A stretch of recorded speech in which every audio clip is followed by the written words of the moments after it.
Samuel Johnson. 1. Deformative years, 1709 to 1746. He was unique and yet typical, unlike any Englishman of his time, yet summarizing John Bull in body and soul. Surpassed in every literary field, except lexicography, by his contemporaries, yet dominating them for a generation, reigning over them without raising anything but his voice. Let us record briefly the blows that beat him into his peculiar form. He was the first child born to Michael Johnson, bookseller, printer, and stationer in Lichfield, 118 miles from London. The mother, née Sarah Ford, was of slightly genteel stock. She was 37 when, in 1706, she married Michael, who was 50. Samuel was a sickly child, so weak at birth that he was baptized at once, lest, dying unchristened, he should, by the laws of theology, be lodged forever in limbo, the gloomy vestibule of hell. He soon showed signs of scrofula. When he was 30 months old, his mother, though pregnant with her second son, took him on the long ride to London to be touched for the king's evil by Queen Anne. The queen did her best, but the disease cost Johnson the use of one eye and one ear, and shared with other tribulations in disfiguring his face. Nevertheless, he grew strong in muscle and frame, and his strength as well as his bulk supported that absolutism which, as Goldsmith complained, turned the republic of letters into a monarchy. Samuel thought that he had inherited from his father the vile melancholy which has made me mad all my life, at least not sober. Perhaps, as in Cooper's case, his hypochondria had a religious as well as a physical basis. Johnson's mother was a firm Calvinist who thought that eternal damnation was just around the corner. Samuel suffered from fear of hell to the day of his death. From his father he derived his Tory politics, Jacobite leanings, and a passion for books. He read eagerly in his father's store. Later he told Boswell, "I knew almost as much at 18 as I do now." After some elementary instruction, he passed on to Lichfield Grammar School, where the headmaster was so brutal that no man who had been educated by him sent his son to the same school. However, when asked in after years how he had acquired so good a command of Latin, he answered, "My master whipped me very well. Without that, sir, I should have done nothing." In old age he deplored the obsolescence of the rod. There is now less flogging in our great schools than formerly, but then less is learned there, so that what the boys get at one end, they lose at the other. In 1728 his parents found means to send him to Oxford. There he devoured the Greek and Latin classics and harassed his teachers by insubordination. In December 1729 he hurried back to Lichfield, perhaps because parental funds ran out, or because his hypochondria had come so close to madness that he needed medical treatment. He received this at Birmingham. Then, instead of returning to Oxford, he helped in his father's shop. When the father died in December 1731, Samuel went to work as assistant teacher in a school at Market Bosworth. Soon tiring of this, he moved to Birmingham, lived with a bookseller, and made 5 guineas by translating a book about Abyssinia. This was a distant source of Rasselas. In 1734 he returned to Lichfield, where his mother and brother were carrying on the store. On July 9, 1735, 2 months short of 26, he married Elizabeth Porter, a widow of 48, with 3 children and £700.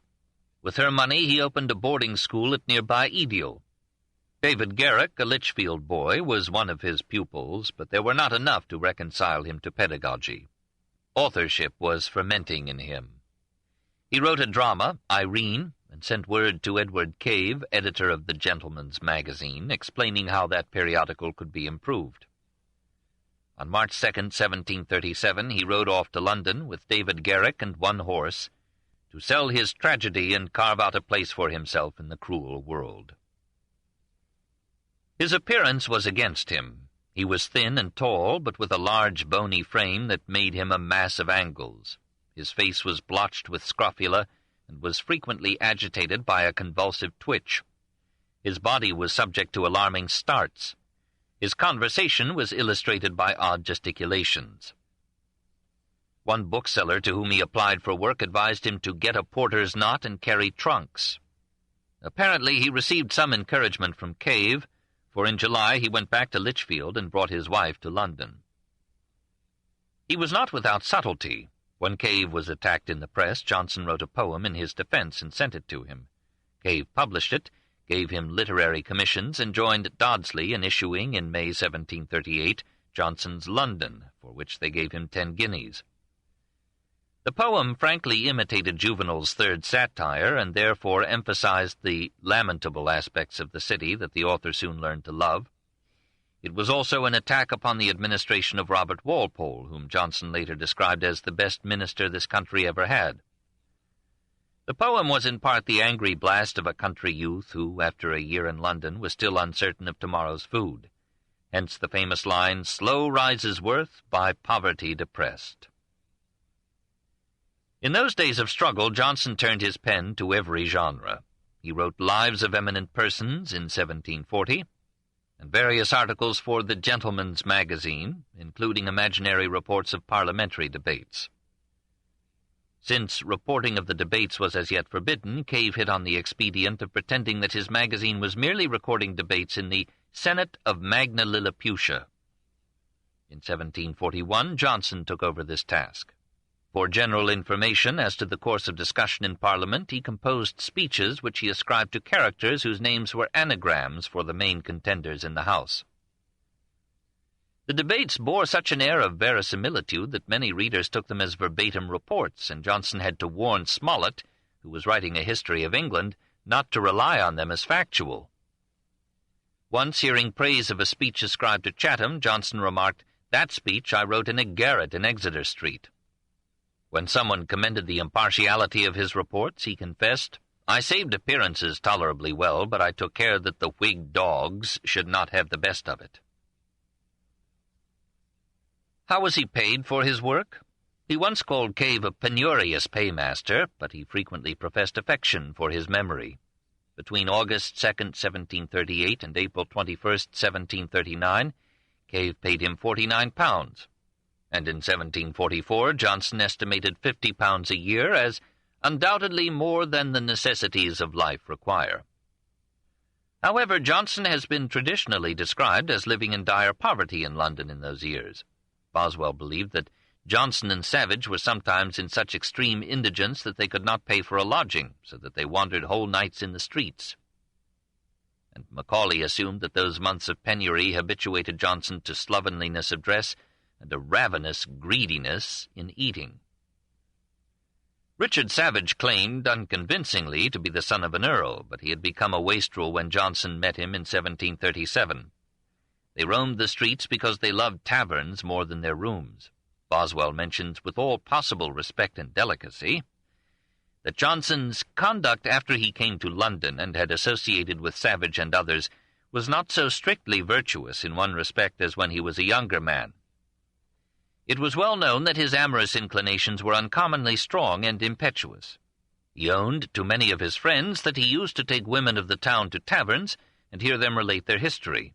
In short, it must not be concealed that, like many other good and pious men, did Boswell have Boswell in mind? Johnson was not free from propensities which were ever warring against the law of his mind, and that in his combats with them he was sometimes overcome. Savage left London in July 1739 and died in a debtor's prison in 1743. A year later, Johnson issued The Life of Richard Savage, which Henry Fielding called as just and well-written a piece as of its kind I ever saw. It presaged and was later included in The Lives of the Poets. It was published anonymously, but literary London soon discovered Johnson's authorship. The booksellers began to think of him as the man to compile a dictionary of the English language. 2. The Dictionary, 1746 to 1755. Hume had written in 1741, "We have no dictionary of our language, and scarcely a tolerable grammar." He was mistaken, for Nathaniel Bailey had published An Universal Etymological English Dictionary in 1721, and this had had predecessors semi-lexicographical. The proposal for a new dictionary was apparently made by Robert Dodsley in the presence of Johnson, who said, "I believe I shall not undertake it." But when other booksellers joined Dodsley in offering Johnson £1,575 if he would assume the obligation, he signed the contract June 18, 1746. After much rumination, he drew up a 34-page plan for a dictionary of the English language and had it printed. He sent this to several persons, among them Lord Chesterfield, then Secretary of State, with some hopeful praise of the Earl's excellence in English and other departments. Chesterfield invited him to call. Johnson did. The Earl gave him £10 and a word of encouragement. Later Johnson called again, was kept waiting an hour, left in anger, and abandoned the idea of dedicating his work to Chesterfield. He went to his task leisurely, then more diligently, for his fee was meted out to him in installments. When he reached the word lexicographer, he defined it as a writer of dictionaries, a harmless drudge. He had hoped to finish in 3 years. He took 9. In 1749 he moved to Gough Square, off Fleet Street. He hired, and himself paid for, 5 or 6 secretaries, and set them to work in a third-floor room. He read the recognized English authors of the century from 1558 to 1660, from the accession of Elizabeth I to that of Charles II. He believed that the English language had in that period reached its highest excellence, and he proposed to take that Elizabethan Jacobean speech as a standard by which to establish good usage. He drew a line under each sentence that he proposed to quote as illustrating the use of a word, and noted in the margin the first letter of the word to be defined. His aides were instructed to copy each marked sentence on a separate slip and insert this at its alphabetical place in Bailey's dictionary, which served as a starting point and guide. During these 9 years he took many holidays from definitions. Sometimes he found it easier to write a poem than to define a word. On January 9, 1749, he issued a 12-page poem, The Vanity of Human Wishes. Like the London of a decade earlier, it was in form an imitation of Juvenal, but it spoke with a power that was his own. He still resented his poverty and Chesterfield's neglect. There mark what ills the scholar's life assail, toil, envy, want, the patron and the jail. How vain are the warrior's victories. See Charles XII of Sweden. He left the name at which the world grew pale to point a moral or adorn a tale. How foolish, then, to pray for long life when we see the vanity, deceptions, and pains of old age, the mind wandering in repeated anecdotes, fortune shaking with every day's events, children scheming for a legacy and mourning death's delay, while unnumbered maladies the joints invade, lay siege to life and press the dire blockade. From vain hopes and sure decay there is only one escape, prayer and faith in a redeeming, rewarding God. Yet this pessimist had happy moments. On February 6, 1749, Garrick staged Irene. It was a great event for Johnson. He washed himself, bound his paunch in a scarlet waistcoat, trimmed with gold lace, flourished a hat likewise adorned, and watched his friend play Mohammed II to Mrs. Cibber's Irene. The tragedy ran for 9 nights and brought Johnson £200. It was never revived, but Dodsley gave him another £100 for the copyright. He was now, in 1749, sufficiently famous and opulent to found a club. Not the club, which came 15 years later, but the Ivy Lane Club, so named from the street where, at the King's Head Tavern, Johnson, Hawkins, and 7 others met on Tuesday evenings to eat beefsteak and to barter prejudices. Thither, said Johnson, I constantly resorted. Every Tuesday and Friday from March 21, 1750 to March 14, 1752, he wrote a little essay published by Cave as The Rambler, for which he received 4 guineas a week. The essays sold fewer than 500 copies, and Cave lost money on the venture, but when they were collected into a book they achieved 12 editions before Johnson's death. Shall we confess that the only numbers that we found interesting are 170 and 171, in which Johnson made a prostitute point a moral and adorn her tale? Critics complained that the style and vocabulary were too sesquipedalianly Latinesque, but Boswell, between sins, found comfort in Johnson's exhortations to piety. Johnson was under special strain in those years, for his mind was fatigued by definitions, and his spirits were depressed by the deterioration of his wife. Tetty calmed the pains of age and solitude with alcohol and opium. Often she kept Johnson from her bed. He rarely took her with him when he dined out. Dr. Taylor, who knew both of them intimately, said she was the plague of Johnson's life, was abominably drunken and despicable in every way, and Johnson frequently complained of his situation with such a wife.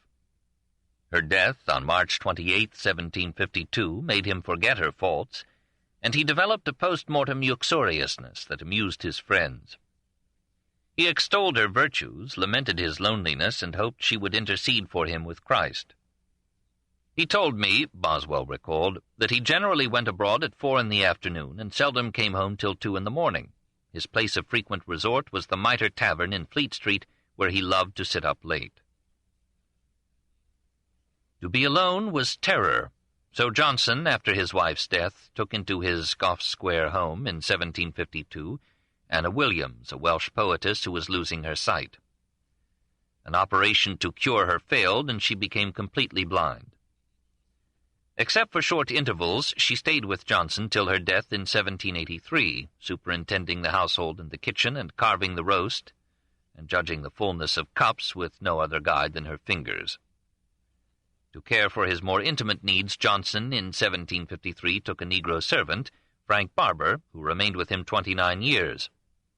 Johnson sent him to school, labored to have him learn Latin and Greek, and left him a substantial legacy.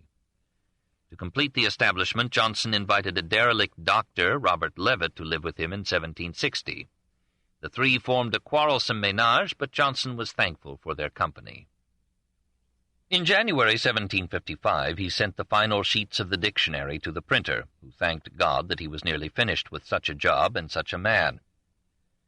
News of the approaching publication reached Chesterfield, who hoped for a dedication. He tried to atone for his former invisibility by writing, for a magazine, 2 articles hailing the expected work and praising Johnson as one whom he would be glad to accept as dictator of good English usage. The proud author sent the Earl, on February 7, 1755, a letter which Carlyle described as that far-famed blast of doom proclaiming that patronage should be no more.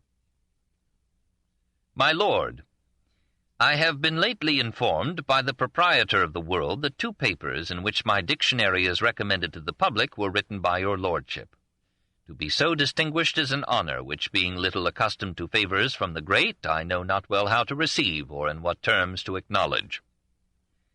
7 years, my lord, have now passed since I waited in your outward room, or was repulsed from your door, during which time I have been pushing on my work through difficulties, of which it is useless to complain, and have brought it at last to the verge of publication, without one act of assistance, one word of encouragement, or one smile of favor.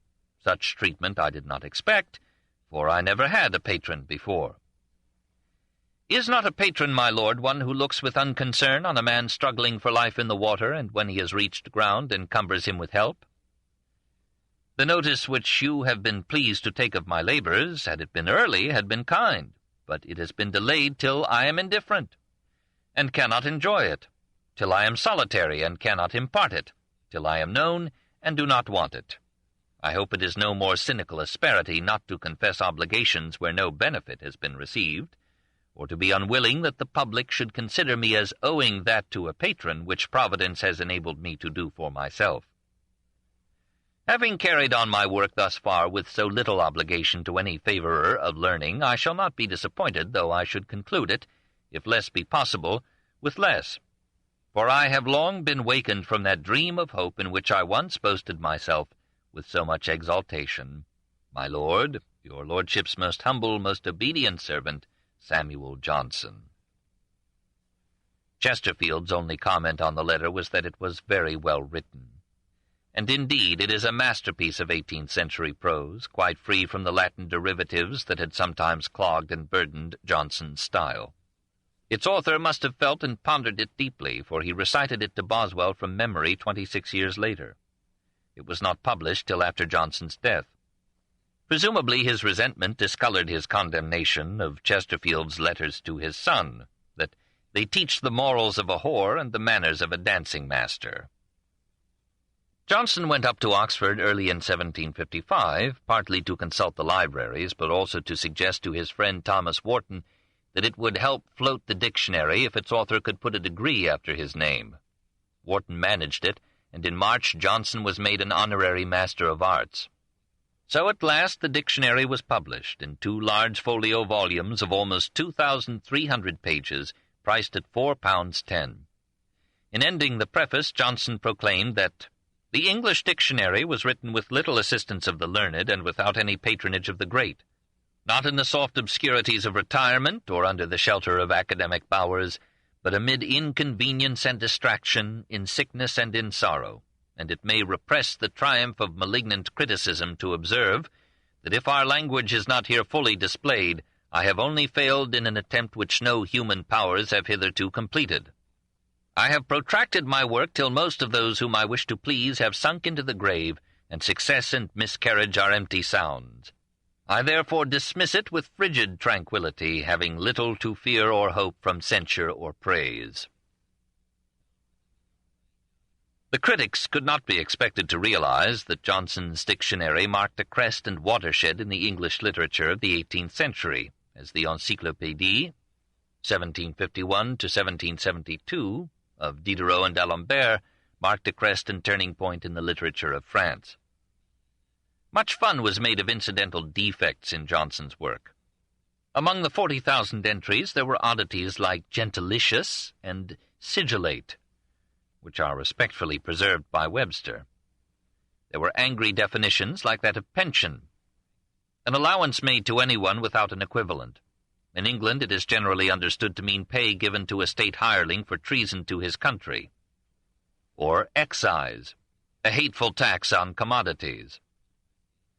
There were personal quirks, as in the definition of oats. A grain which in England is generally given to horses, but in Scotland supports the people, which was quite true. Boswell asked Johnson if civilization was a word. He said no, but civility was. Many of Johnson's etymologies are now rejected. He had much Latin and less Greek, but was poorly acquainted with modern languages. He admitted frankly that etymology was his weak point. He defined pastern as the knee of a horse. It is part of a horse's foot. When a lady asked him how he came to make such a mistake, he answered, "Ignorance, madam, pure ignorance." In so large a work, whose every page gave a dozen openings to error, he could not escape missteps. Johnson's achievement was appreciated abroad. The French Academy sent him a copy of its Dictionnaire, and the Accademia della Crusca of Florence sent him its Vocabulario. The dictionary sold well enough to please the booksellers, who paid Johnson to prepare an abbreviated edition. The larger form remained standard until Noah Webster replaced it in 1828. It placed Johnson at the head of English authors in his time. He actually acquired, except for aristocrats like Horace Walpole, a dictatorship over English letters. The reign of the great Cam of literature began. Cam meant Khan. The phrase was apparently first used by Smollett in a letter to Wilkes, March 16, 1759. 3. The Charmed Circle. However, he was not above being arrested for debt. He had spent his payment for the dictionary as fast as it came. On March 16, 1756, he wrote to Samuel Richardson, "Sir, I am obliged to entreat your assistance. I am now under arrest for £5 18s. If you will be so good as to send me this sum, I will gratefully repay you, and add it to all former obligations." Richardson sent 6 guineas. He earned his bread at this time by writing magazine articles, by composing sermons at 2 guineas for less articulate clergymen, by taking advance subscriptions to his promised edition of Shakespeare, and by contributing to the Universal Chronicle a weekly essay, from April 15, 1758 to April 5, 1760, under the name of The Idler. These were in a lighter vein than The Rambler, but still too grave and ponderous for those who must run as they read. One denounced vivisection, another exposed debtors' prisons. Number 5 lamented the separation of soldiers from their wives and proposed squads of lady hussars, who would handle commissary and nursing and otherwise comfort their men. In January 1759, he learned that his 90-year-old mother, whom he had not seen in 22 years, was nearing death. He borrowed money from a printer and sent her 6 guineas in a tender letter. She died on January 23rd. To pay for her funeral and her debts, he wrote in the evenings of one week, so he told Reynolds, the history of Rasselas, Prince of Abyssinia. He sent it to the printer part by part and received £100 for it. On its publication in April, the critics hailed it as a classic and contrasted it patriotically with Voltaire's Candide, which appeared almost at the same time and dealt with the same problem. Can life bring happiness? Johnson did not delay his answer. Ye who listen with phantoms of hope, who expect that old age will perform the promises of youth, and that the deficiencies of the present day will be supplied by the morrow, attend to the history of Rasselas. It was the custom of Abyssinian kings, Johnson tells us, to confine the heir to the throne to a pleasant and fertile valley until the time came for his accession. Everything was supplied him, a palace, good food, animal pets, intelligent companions. But in his 26th year, Rasselas wearies of these delights. He misses not only liberty, but struggle. I should be happy if I had something to pursue. He ponders how he may escape this peaceful valley to see how other men seek and find happiness. A skillful mechanic proposes to build a flying machine that will lift the prince and himself above the encircling mountains to freedom. He explains, "He that can swim needs not despair to fly. To swim is to fly in a grosser fluid, and to fly is to swim in a subtler. We are only to proportion our power of resistance to the different density of matter through which we pass. You will be necessarily upborne by the air if you can renew any impulse upon it faster than the air can recede from the pressure. The labor of rising from the ground will be great, but as we mount higher, the earth's attraction and the body's gravity will be gradually diminished till we arrive at a region where the man will float in the air without any tendency to fall." Rasselas encourages the mechanic, who agrees to make a plane, but only on this condition, that the art shall not be divulged, and that you shall not require me to make wings for any but ourselves. "Why," asks the prince, "should you envy others so great an advantage?" "If men were all virtuous," the mechanic replies, "I should with great alacrity teach them to fly. But what would be the security of the good if the bad could at pleasure invade them from the sky?" He builds a plane, tries to fly, and falls into a lake from which the prince rescues him. Rasselas likes better to talk with Imlac the philosopher, who has seen many lands and men. They find a cave that leads to a passage into the outer world. They escape from their paradise with the prince's sister Nakaya and her maid. Armed with jewels as universal currency, they visit Cairo, join its pleasures, and tire of them. They hear a Stoic philosopher discourse on the conquest of passions. A few days later they find him wild with grief over his daughter's death. Having read pastoral poetry, they presume that shepherds must be happy. But they discover that the hearts of these men are cankered with discontent, and with malevolence toward those that are placed above them. They come upon a hermit, and learn that he secretly longs for the delights of the city. They inquire into domestic felicity, and find every home darkened with discord and the rude collisions of contrary desires. They explore the pyramids and judge them the summit of folly. They learn about the happy life of scholars and scientists.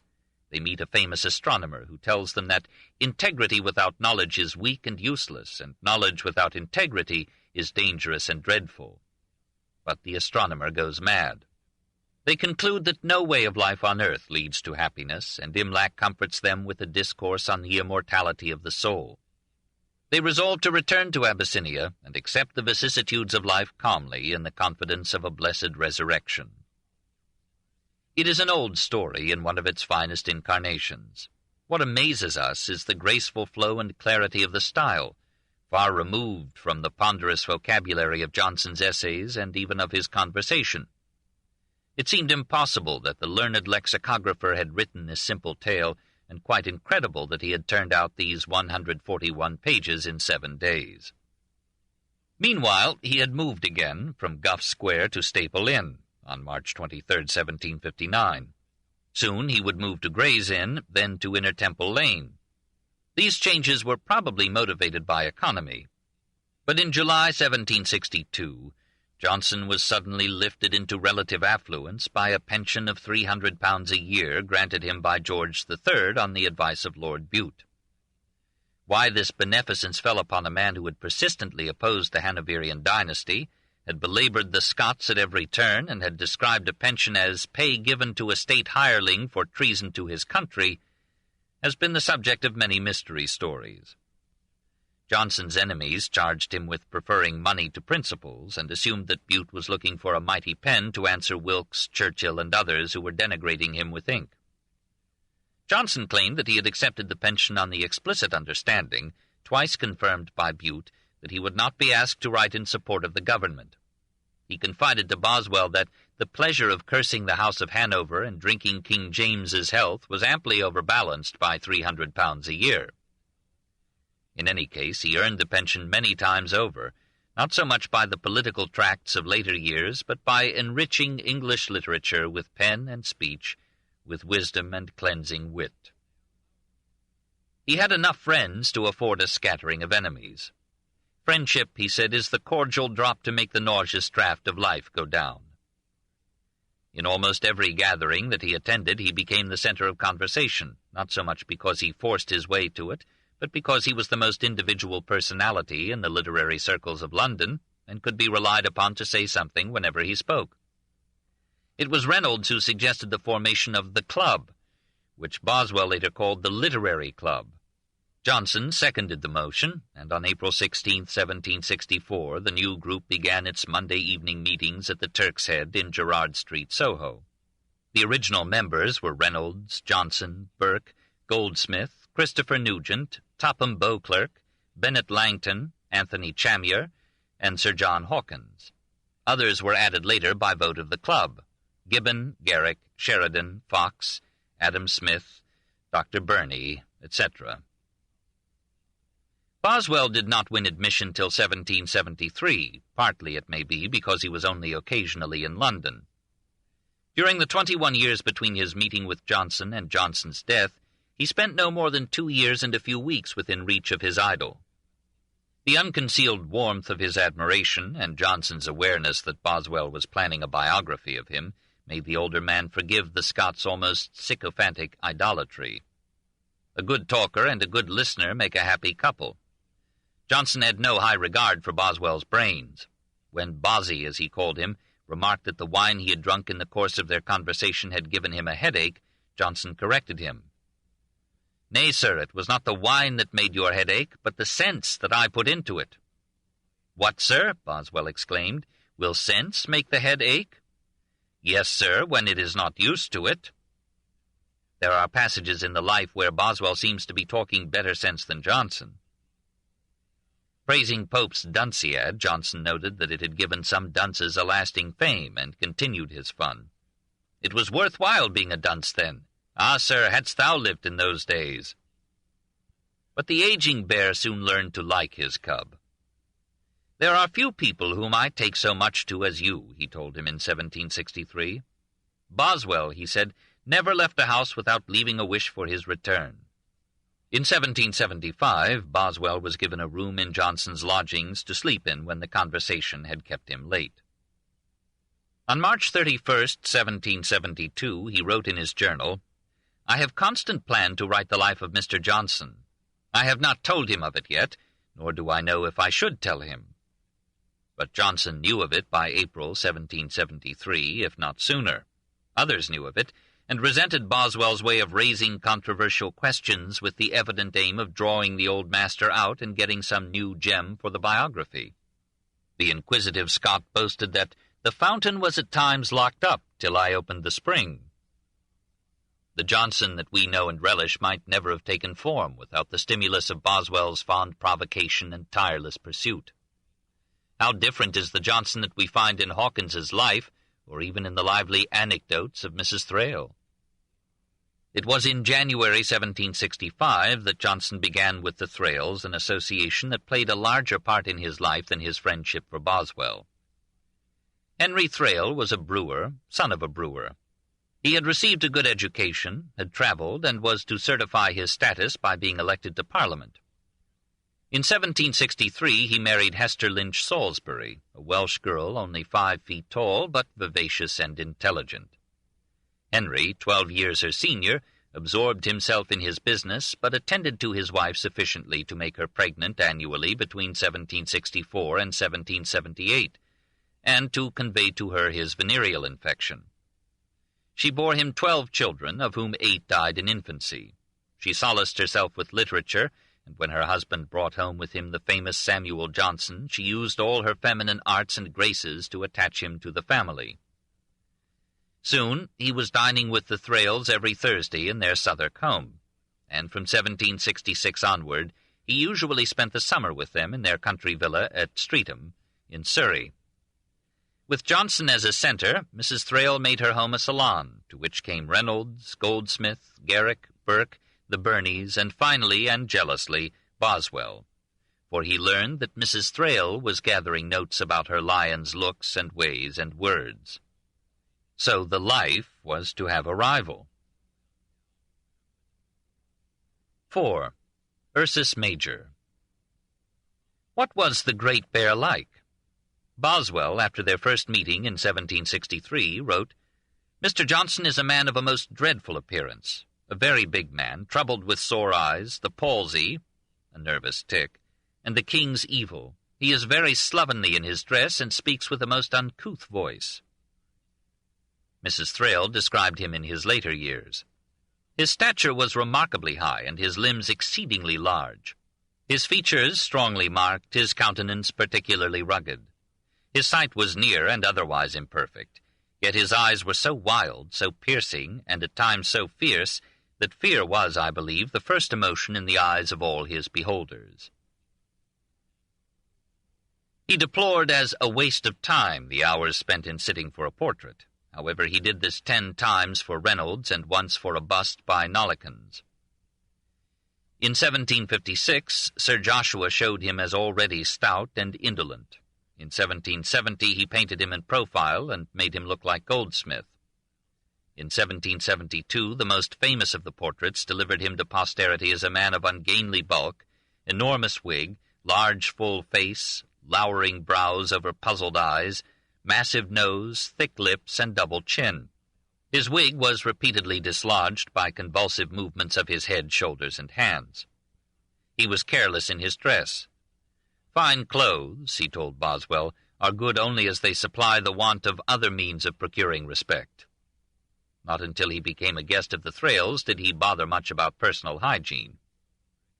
He ate voraciously, having much space to fill, and perhaps recalling hungry years. Boswell reported, "I never knew any man who relished good eating more than he did. When at table he was totally absorbed in the business of the moment.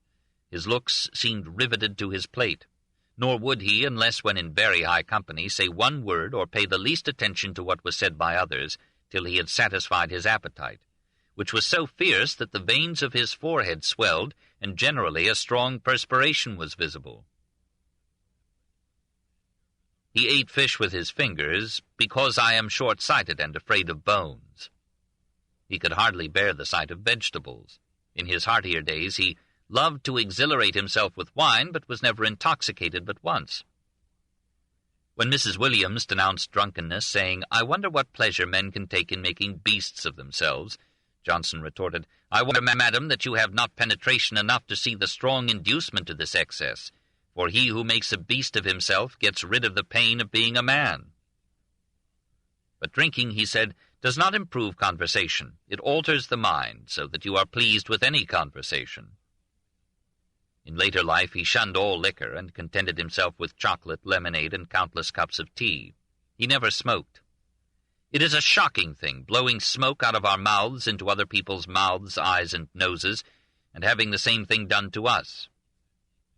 He explained the habit of smoking as preserving the mind from utter vacuity. His boorish manners were partly a relic of his days and nights in the lower depths, partly the result of physical irritations and mental fears. He was strong and proud of it. He could knock down a bookseller with little fear of retaliation. He could pick up and throw aside a man who had dared to occupy a chair that Johnson had temporarily vacated. He mounted a horse and joined Thrale in a 50-mile cross-country fox hunt.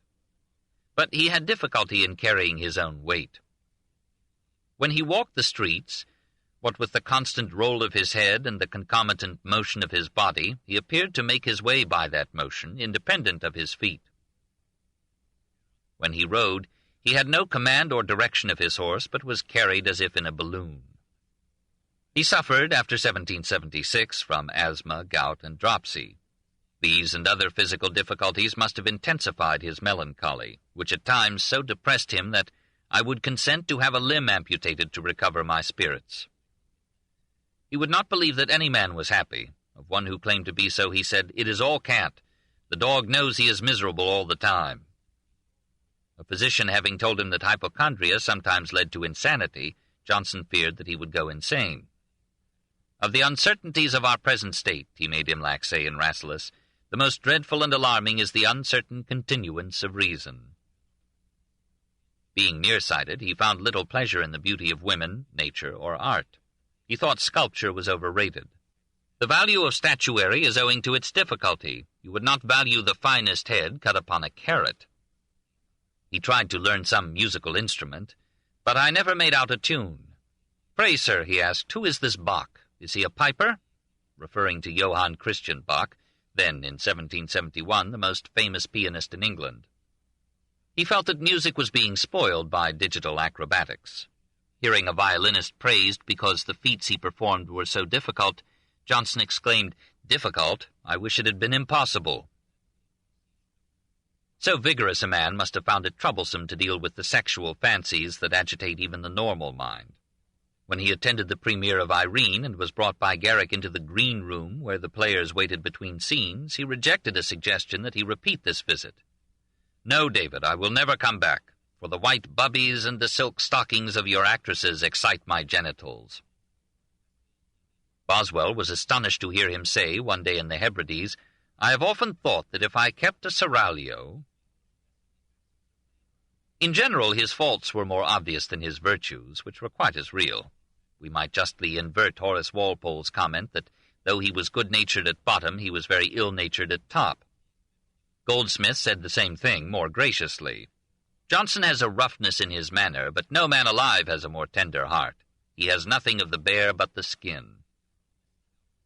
Untidy, indolent, superstitious, rude, dogmatic, proud, he was also kind, humane, generous, quick to ask forgiveness and to forgive.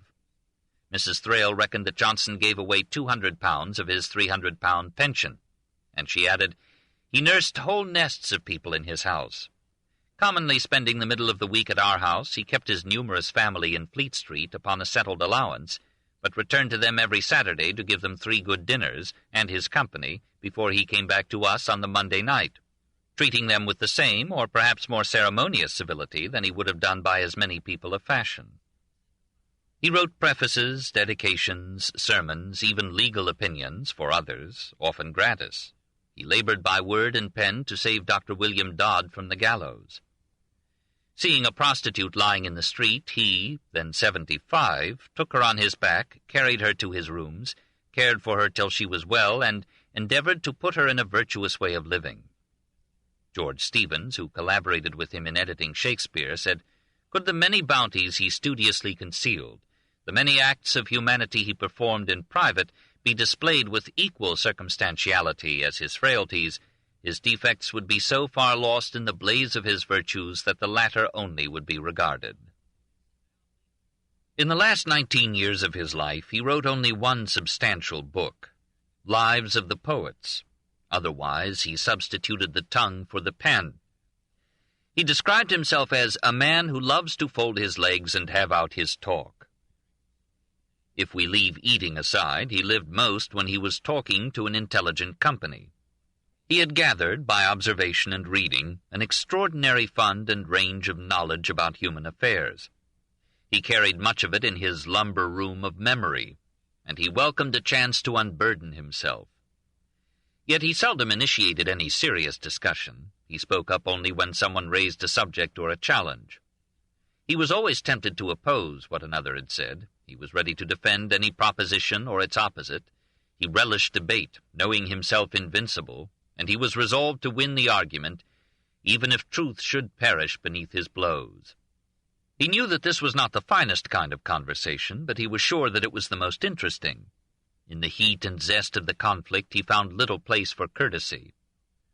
"He spared none of us," said Boswell. To one disputant, "I have found you an argument, but I am not obliged to find you an understanding." "There is no arguing with Johnson," said Goldsmith, "for if his pistol misses fire, he knocks you down with the butt." "When I called upon Dr. Johnson next morning," Boswell relates, "I found him highly satisfied with his colloquial powers the preceding evening. 'Well,' said he, 'we had a good talk.'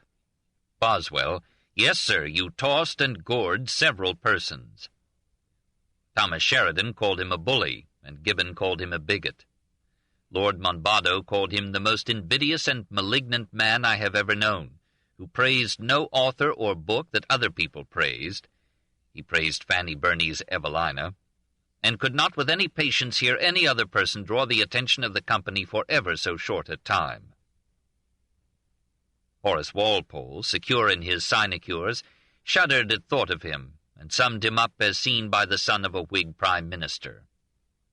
With a lumber of learning and some strong points, Johnson was an odious and mean character. By principle a Jacobite, arrogant, self-sufficient, and overbearing, he had prostituted his pen to party even in a dictionary, and had afterwards, for a pension, contradicted his own definitions. His manners were sordid, supercilious, and brutal, his style ridiculously bombastic and vicious, and in one word, with all the pedantry, he had all the gigantic littleness of a country schoolmaster. What will posterity think of us when it reads what an idol we adored? Ideally, of course, the best conversation is in a small, unhurried group where all are informed and courteous, or, as Johnson put it in an amiable interlude, that is the happiest conversation where there is no competition, no vanity, but a calm, quiet interchange of sentiments. But when did he have that experience?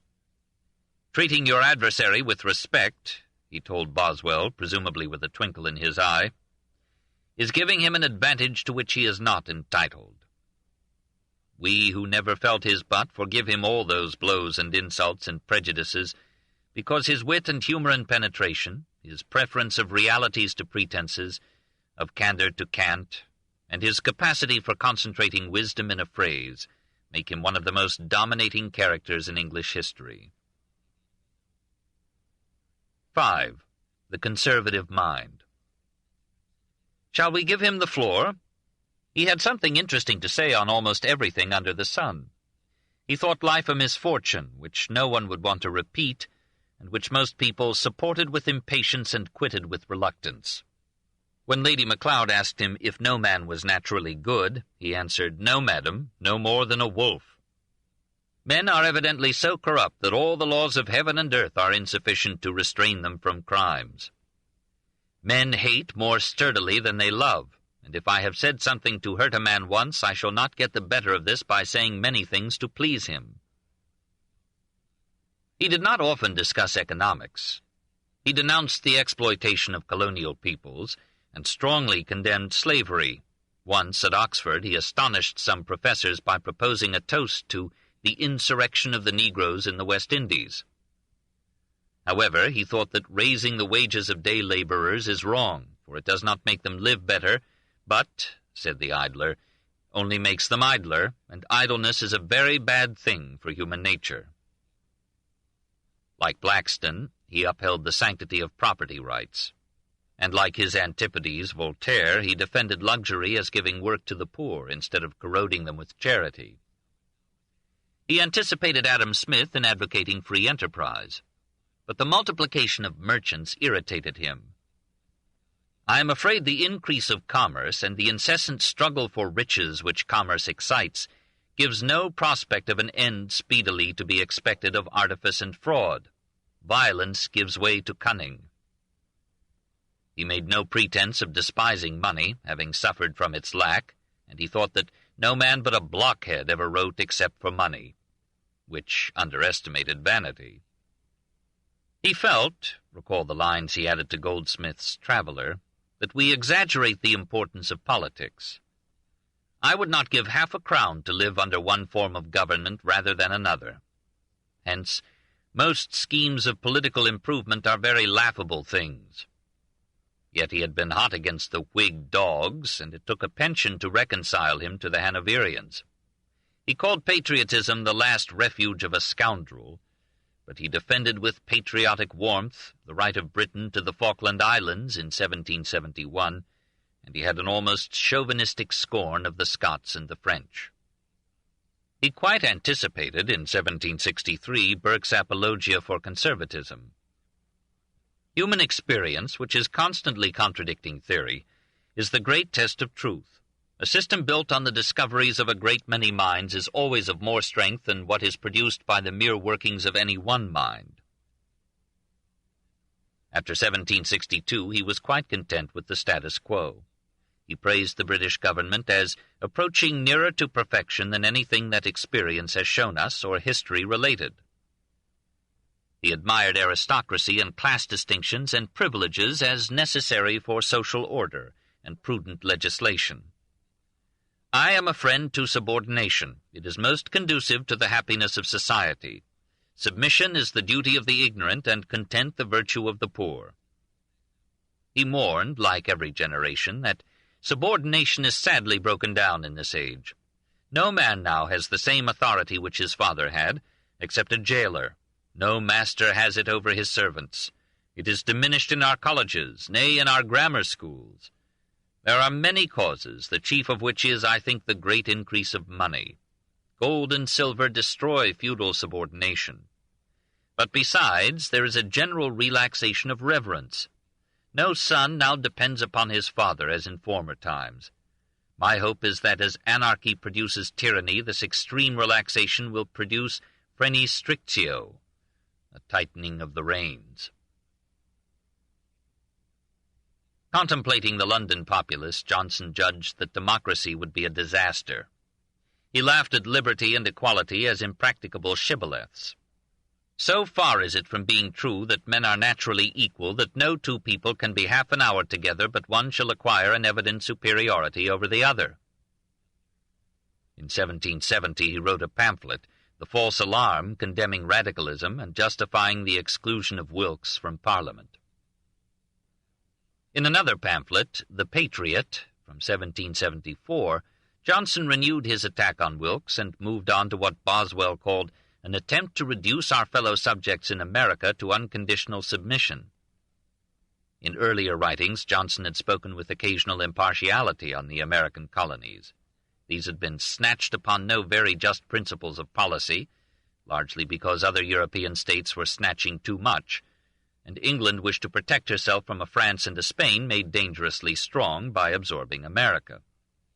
He had praised the French colonists for treating the Indians humanely and intermarrying with them, and he had condemned the British colonists for defrauding the Indians and oppressing the Negroes. But when the colonists talked of liberty, justice, and natural rights, Johnson scorned their claims as specious cant, and asked, "How is it that we hear the loudest yelps for liberty among the drivers of Negroes?" He stated the case against the emancipation of the colonies in a powerful brochure, Taxation No Tyranny, from 1775.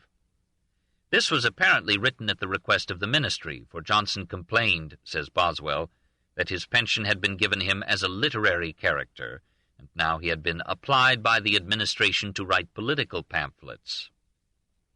By accepting the protection of Great Britain, Johnson argued, the colonists had implicitly recognized the right of the British government to tax them. Taxation, to be just, did not require the direct representation of the taxed persons in the government. Half the population of England was without representatives in Parliament, and yet it accepted taxation as a fair return for the social order and legal protection provided by the government. Hawkins, who had supplied Johnson with arguments, thought that Taxation No Tyranny has never received an answer, But Boswell, remembering Corsica, took the American side, deplored the extreme violence of Johnson's pen, and said that this pamphlet was written at the desire of those who were then in power, I have no doubt. And indeed he owned to me that it had been revised and curtailed by some of them. One passage, deleted by the ministry, predicted that the Americans would, in a century and a quarter, be more than equal to the inhabitants of Western Europe. There were some liberal elements in his political philosophy. He preferred Fox to Pitt II, and was induced to dine with Wilkes, who overcame Johnson's political principles by helping him to some fine veal. And in one passage the old Tory flirted with revolution. When we consider in abstracted speculation the unequal distribution of the pleasures of life, when it is apparent that many want the necessaries of nature, and many more the comforts and conveniences of life, that the idle live at ease by the fatigues of the diligent, and the luxurious are pampered with delicacies untasted by those who supply them, when the greater number must always want, or lack, what the smaller are enjoying and squandering without use, it seems impossible to conceive that the peace of society can long subsist. It were natural to expect that no man would be left long in possession of superfluous enjoyments, while such numbers are destitute of real necessaries. His conservatism returned to full force when he spoke of religion. After a youthful year of skepticism, he gave increasingly ardent support to the doctrines and privileges of the established church. Sometimes he inclined to Catholicism. He liked the idea of purgatory, and when he heard that an Anglican clergyman had been converted to the Roman Church, he said, "God bless him." He defended the Inquisition, Boswell tells us, and maintained that false doctrine should be checked on its first appearance, that the civil power should unite with the Church in punishing those who dare to attack the established religion, and that such only were punished by the Inquisition. He hated dissenters and applauded the expulsion of Methodists from Oxford. He refused to speak to a lady who left the established church to join the Quakers. He reproved Boswell for his mild friendship with the atheist Hume. When Adam Smith assured him that Hume led an exemplary life, Johnson cried out, "You lie!" To which Smith retorted, "You are a son of a bitch." Johnson felt that religion was indispensable to social order and morality, and that only the hope of a happy immortality could reconcile one to the tribulations of earthly life. He believed in angels and devils, and thought that we are all to reside hereafter either in the regions of horror or bliss. He accepted the reality of witches and ghosts. He believed that his dead wife had appeared to him. He did not care for science. He praised Socrates for trying to turn investigation from the stars to man. He abhorred vivisection. He took no interest in exploration. The discovery of unknown lands would only lead to conquest and robbery. He thought philosophy was an intellectual labyrinth leading either to religious doubt or to metaphysical nonsense. So he refuted Berkeley's idealism by kicking a stone, and defended free will by telling Boswell, "We know our will is free, and there's an end on't. All theory is against the freedom of the will, all experience for it." He rejected with disgust the whole philosophy of the French Enlightenment. He denied the right of an individual mind, however brilliant, to sit in judgment on institutions that the trial-and-error experience of the race had built up to protect social order against the unsocial impulses of men. He felt that the Catholic Church, with all its faults, was performing a vital function in preserving French civilization, and he condemned as shallow fools the philosophes who were weakening the religious supports of the moral code. Voltaire and Rousseau seemed to him two varieties of imbecile. Voltaire an intellectual fool, Rousseau a sentimental fool. But the difference between them was so slight that it was difficult to settle the proportion of iniquity between them. He reproved Boswell for courting Rousseau in Switzerland, and deplored the hospitality that England was offering the author of Emile in 1766. "Rousseau, sir, is a very bad man. I would sooner sign a sentence for his transportation than that of any felon who has gone from the Old Bailey these many years. "Yes, sir, I should like to have him work in the plantations." Johnson was not as conservative as his opinions. He gaily broke 100 conventions in conduct, speech, and dress. He was not a prig. He laughed at the Puritans. He favored dancing, card-playing, the theater.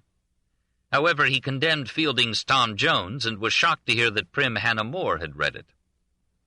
He was afraid of sensuality in literature because he had difficulty in suppressing his own sensual impulses and imagination.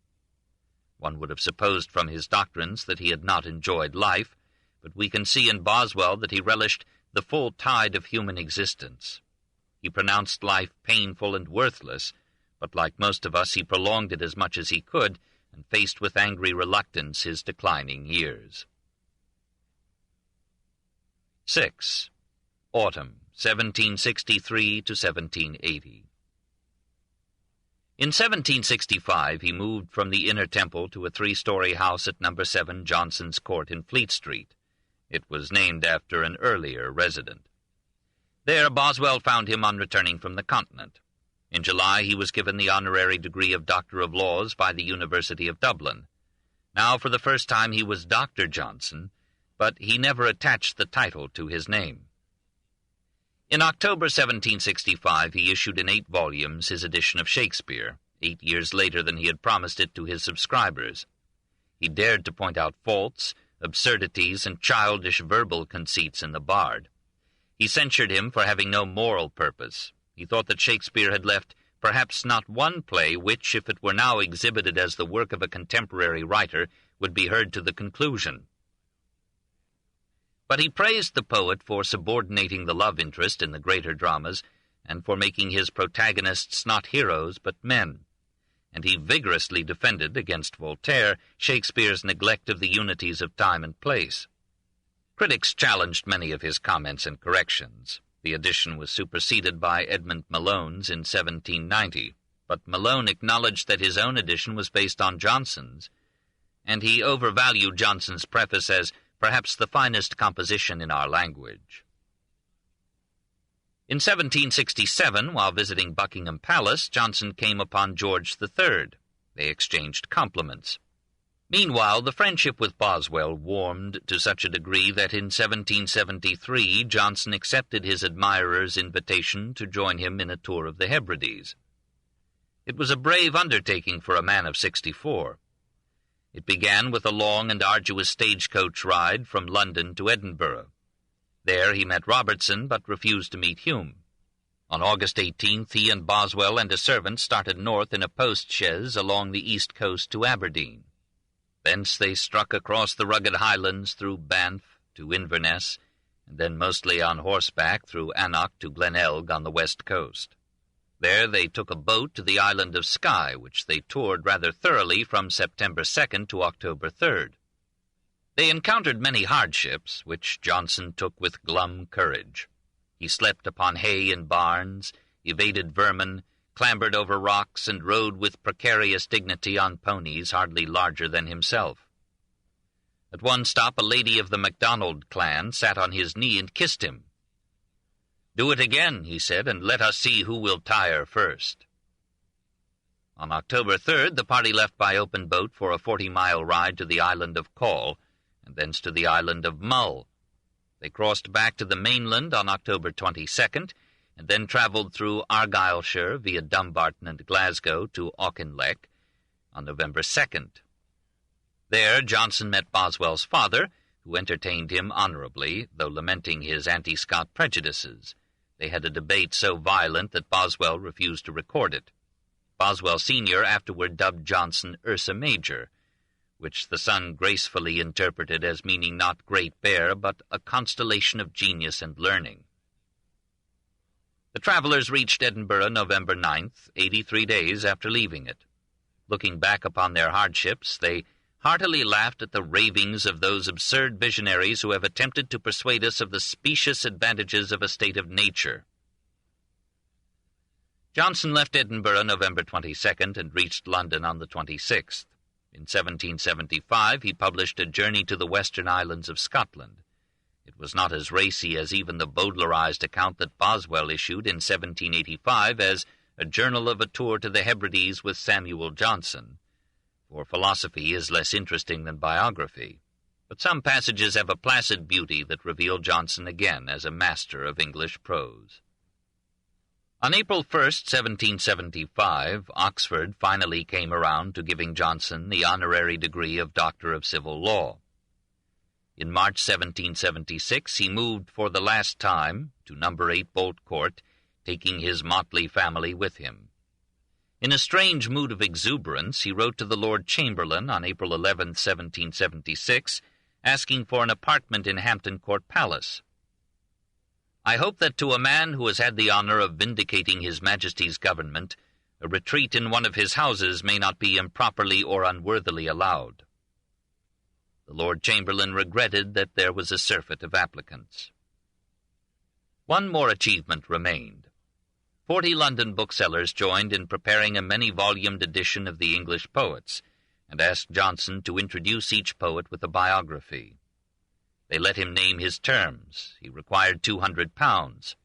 Had he asked 1,000 or even 1,500 guineas, said Malone, the booksellers who knew the value of his name would doubtless have readily given it. Johnson had thought of writing little lives. He forgot that one of the laws of composition is that a pen in motion, like matter in Newton's first law, continues in motion unless it is compelled to change that state by forces impressed upon it from without. Of the minor poets he wrote with laudable brevity, but with Milton, Addison, and Pope he let himself go, and wrote essays of 60, 42, 102 pages that are among the finest specimens of literary criticism in the English language. His view of Milton was colored by his dislike of the Puritans, their politics, and their regicide. He read Milton's prose as well as his verse, and called him an acrimonious and surly republican. The essay on Pope, which in the original edition ran to 373 pages, was the last blow struck for the classic style in English poetry by the greatest inheritor of that style in English prose. He, who knew Greek well, supposed that Pope's translation of the Iliad had improved upon Homer. He praised Gray's elegy, but dismissed the odes as cluttered with mythological machinery. When the 10 volumes of the Lives of the Poets were published between 1779 and 1781, some readers were shocked by Johnson's unorthodox but pontifical judgments, his insensitivity to the subtler graces of poetry, his tendency to rate and berate poets according to the moral tendency of their poems and their lives. Walpole declared, "Dr. Johnson has indubitably neither taste nor ear nor criterion of judgment but his old woman's prejudices," and laughed at this wait on stilts, who seems to have read the ancients with no view but of pilfering polysyllables. Why, then, are these lives more widely and fondly read than any other product of Johnson's pen? Perhaps because of those very prejudices and the candor of their expression.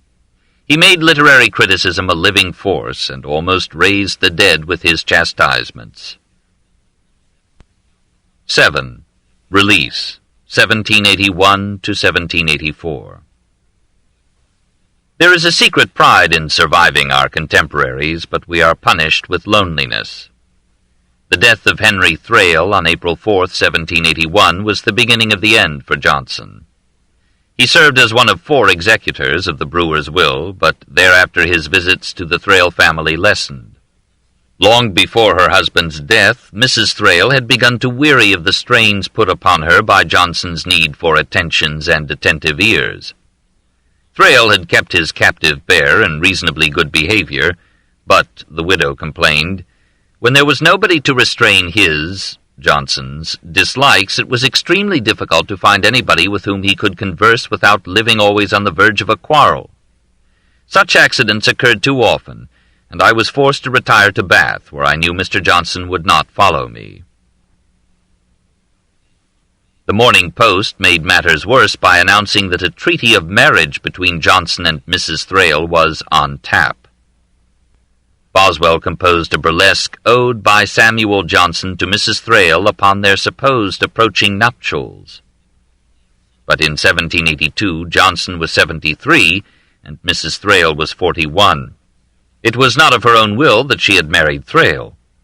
He had often neglected her, and she had never learned to love him. Now she claimed a right to love and be loved and to find a mate for the second half of her life. She was at an age when a woman urgently longs for some physical and understanding companionship. Even before her husband's death, she had developed a fondness for Gabriel Piozzi, who was giving music lessons to her daughters. Born in Italy, he had taken up residence in England in 1776 and was now about 42 years old. When she first met him at a party given by Dr. Burney, she mimicked his mannerisms as he performed at the piano.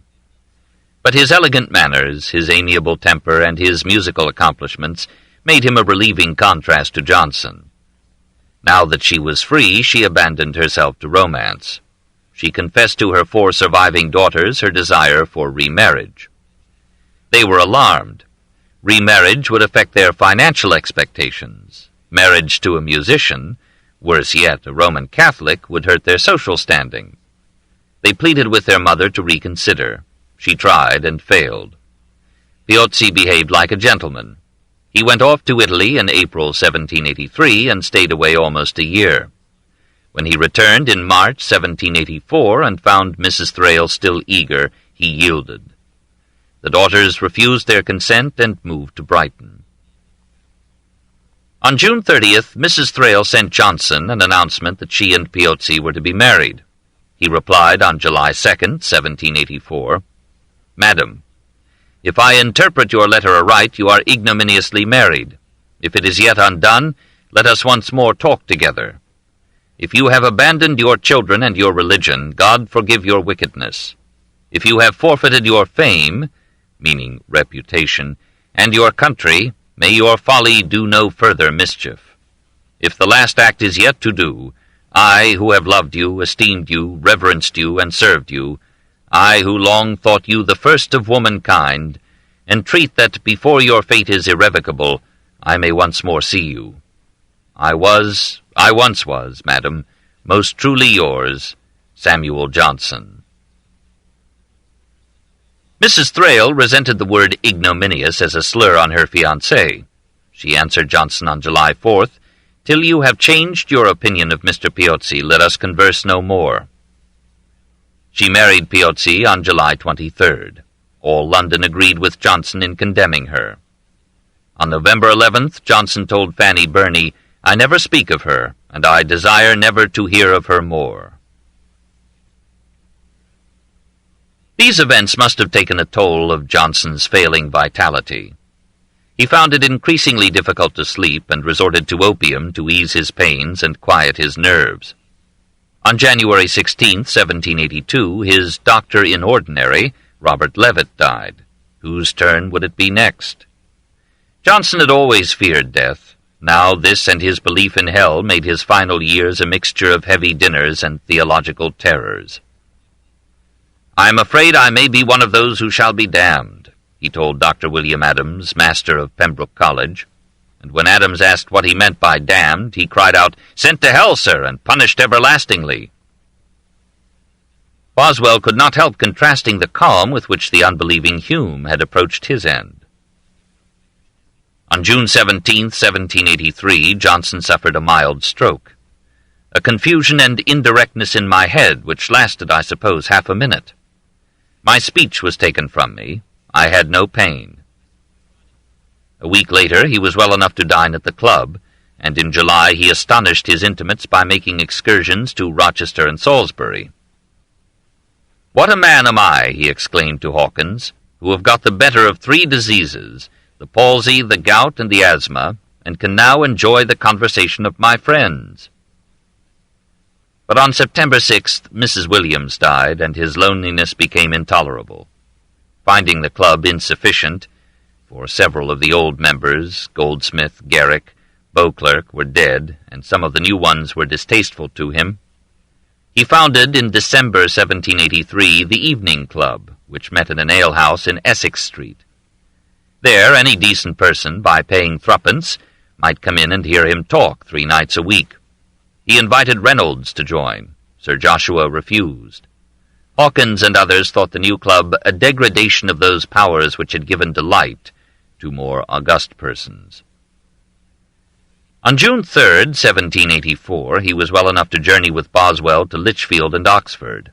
Returning to London, Boswell persuaded Reynolds and other friends to ask the Chancellor to provide money whereby Johnson might be enabled to take a trip to Italy for his health. Johnson said he would prefer a doubling of his pension. The Chancellor refused. On July 2nd, Boswell left for Scotland. He never saw Johnson again. The asthma that had been overcome returned, and dropsy was added. "My breath is very short," he wrote to Boswell in November 1784, "and the water is now increasing upon me." Reynolds, Burke, Langton, Fanny Burney, and others came to bid him a last good-bye. He wrote his will. He left £2,000, of which 1,500 were bequeathed to his Negro servant. Several doctors treated him, refusing any fee. He begged them to lance his legs more deeply. They would not. When they were gone, he plunged lancets or scissors deep into his calves, hoping to release more water and reduce the painful swelling. Some water came, but also 10 ounces of blood. That evening, December 13, 1784, he died. A week later, he was buried in Westminster Abbey. He was the strangest figure in literary history, stranger even than Scarron or Pope. It is at first acquaintance hard to like him. He covered his tenderness with brutality, and the coarseness of his manners rivaled the propriety of his books. No one received so much adulation and gave so little praise. But the older we become, the more wisdom we find in his words. He surrounded his wisdom with platitudes, but he elevated platitudes to epigrams by the force or color of his speech. We might compare him with Socrates, who also talked at the slightest provocation, and is remembered for his spoken words. Both were stimulating gadflies, but Socrates asked questions and gave no answers. Johnson asked no questions and answered all. Socrates was certain about nothing, Johnson was certain about everything. Both appealed to science to leave the stars alone and study man. Socrates faced death like a philosopher and with a smile. Johnson faced it with religious tremors, rivaling his enervating pains. No one now idealizes him. We can understand why the English aristocracy, excepting Langton and Beauclerk, avoided him and ignored his pontificate. We realize what a John Bull he would have been in the china shop of the nobility, or amid the precious bric-a-brac of Strawberry Hill. He was not designed for beauty, but he served to frighten some of us out of cant, hypocrisy, and gush, and to make us look at ourselves with fewer delusions about the nature of man or the ecstasies of freedom. There must have been something lovable in a man to whom Reynolds and Burke and Goldsmith could listen through 1,001 nights, and something fascinating in one who could inspire a great biography and fill its 1,200 pages with enduring life. 8. Boswell Moriturus. When the Great Bear was dead, the literary flock swarmed about him to draw some sustenance from his corpse. Boswell himself did not hurry. He worked for 7 years on the life. But he issued in 1785 his Journal of a Tour to the Hebrides with Samuel Johnson. It reached a 3rd edition in 1 year. Hester Thrale Piozzi had gathered material about Johnson's words and ways. Now, from these Thraliana, she compiled anecdotes of the late Samuel Johnson, LL.D., during the last 20 years of his life, published in 1786.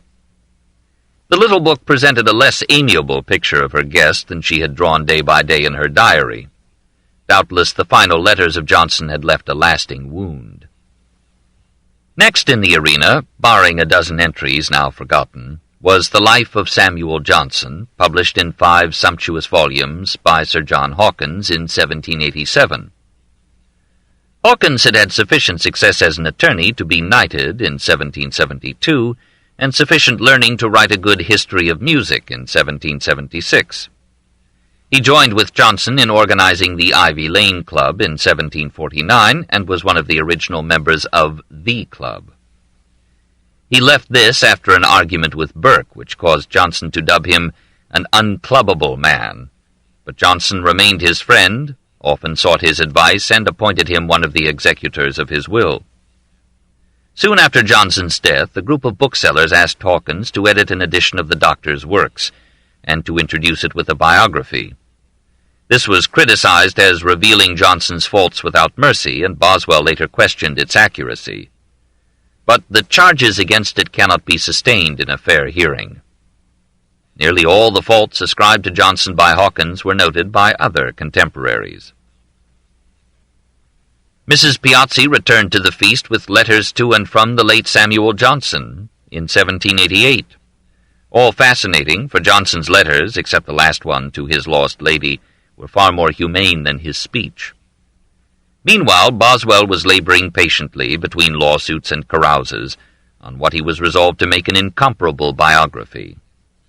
He had begun to make memoranda of Johnson's conversation soon after their first meeting in 1763. He planned the life as early as 1772. So lengthy and laborious was this gestation. He rarely took notes on the spot, and he could not write shorthand, but he made it a principle to jot down, on returning to his room, his memory of what had happened or had been said. He began writing the life of Samuel Johnson in London on July 9, 1786. He ran about the city seeking data from Johnson's surviving friends. Edmund Malone, the Shakespearean scholar, helped him to sort out his huge chaos of notes, and buttressed his courage when Boswell, broken down by dissipation, grief, and the death of his wife, seemed about to abandon himself to women and drink. Boswell wrote in 1789, "You cannot imagine what labor, what perplexity, what vexation I have endured in arranging a prodigious multiplicity of materials, in supplying omissions, in searching for papers buried in different masses, and all this besides the exertion of composing and polishing. Many a time I have thought of giving it up." He took from William Mason's Life and Letters of Gray, of 1774, the idea of interspersing his hero's letters with the story. He deliberately accumulated details, feeling that these would add up to a full and vivid picture. The fragments were woven into a chronological narrative and a consistent whole. Was he accurate? He claimed to be. I am so nice in recording him that every trifle must be authentic. Where we can check his report of Johnson's words with other accounts, it seems factually correct, though not verbatim. A comparison of his notebook with the life shows that Boswell turned his own summary of Johnson's speech into direct quotation, which he sometimes expanded, sometimes compressed, sometimes improved, sometimes purified, elongating certain four-letter words to respectable proportions. Occasionally he omitted facts unfavorable to himself. He did not claim to have told the whole truth about Johnson, but when Hannah More begged him to mitigate some of Johnson's asperities, he replied that he would not cut off Johnson's claws, nor make a tiger a cat to please anybody. Actually, he revealed his master's faults as fully as others had done, but in a large perspective that reduced their prominence. He tried to show as much of the complete man as affection and decency would permit. I am absolutely certain, he said, that my mode of biography, which gives not only a history of Johnson's visible progress through the world, and of his publication, but a view of his mind in his letters and conversations, is the most perfect that can be conceived, and will be more of a life than any work that has ever yet appeared. At last it came from the press, in 2 large volumes, in May 1791. It was not at once recognized as a unique treasure. Many persons resented Boswell's reporting of their private conversation, not always admirable. Lady Diana Beauclerk was able to read how Johnson had called her a whore. Reynolds saw where Johnson had reproved him for drinking too much. Burke learned that Johnson had questioned his political integrity, and had thought him capable of picking up a prostitute. Mrs. Piazzi and Mrs. Elizabeth Montagu winced. Dr. Blagden, wrote Horace Walpole, says justly that it is a new kind of libel by which you may abuse anybody by saying some dead person said so-and-so of somebody alive. Others found the detail excessive, many letters trivial, some pages dull. Only gradually did England realize that Boswell had achieved a masterpiece and had given some nobility to his life. His father had died in 1782. leaving him Laird of Auchinleck with an income of £1,600 a year. He proved to be a kindly master, but he was too accustomed to city life to remain long in Auchinleck. In 1786 he was admitted to the English bar, and thereafter he spent most of his time in London. Reynolds portrayed him in that year, confident and insolent, with a nose fit to ferret out any secret. At times his wife accompanied him to London, but usually she lived at Auchinleck. There she died in 1789, aged 51, worn out by the care she had given Boswell and his children. He survived her by 6 years, years of deepening degradation. He tried again and again to overcome his need for liquor, but failed. He died in London, May 19, 1795, aged 56, and his body was taken to Auchinleck for burial.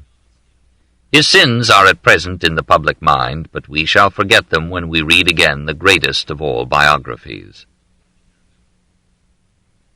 Looking back over this 18th century in English literature, we perceive that it was above all a century of prose, from Addison, Swift, and Defoe to Sterne, Gibbon, and Johnson, just as the 17th century was an age of poetry, from Hamlet and Donne to Dryden and Paradise Lost.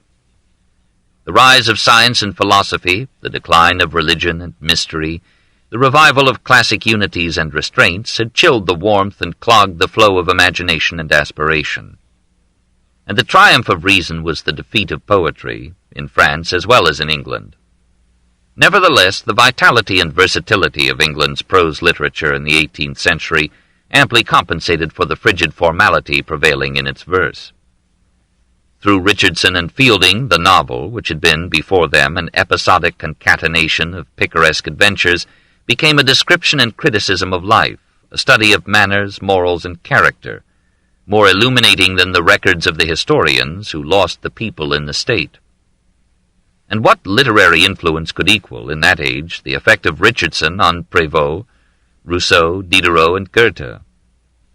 If the literature of England in the 18th century could not equal that of the 17th or match the Elizabethan flight, the total life of England recovered its upward swing after the failure of national courage and policy in the Restoration. Not since the defeat of the Armada had England felt such a surge of enterprise and politics.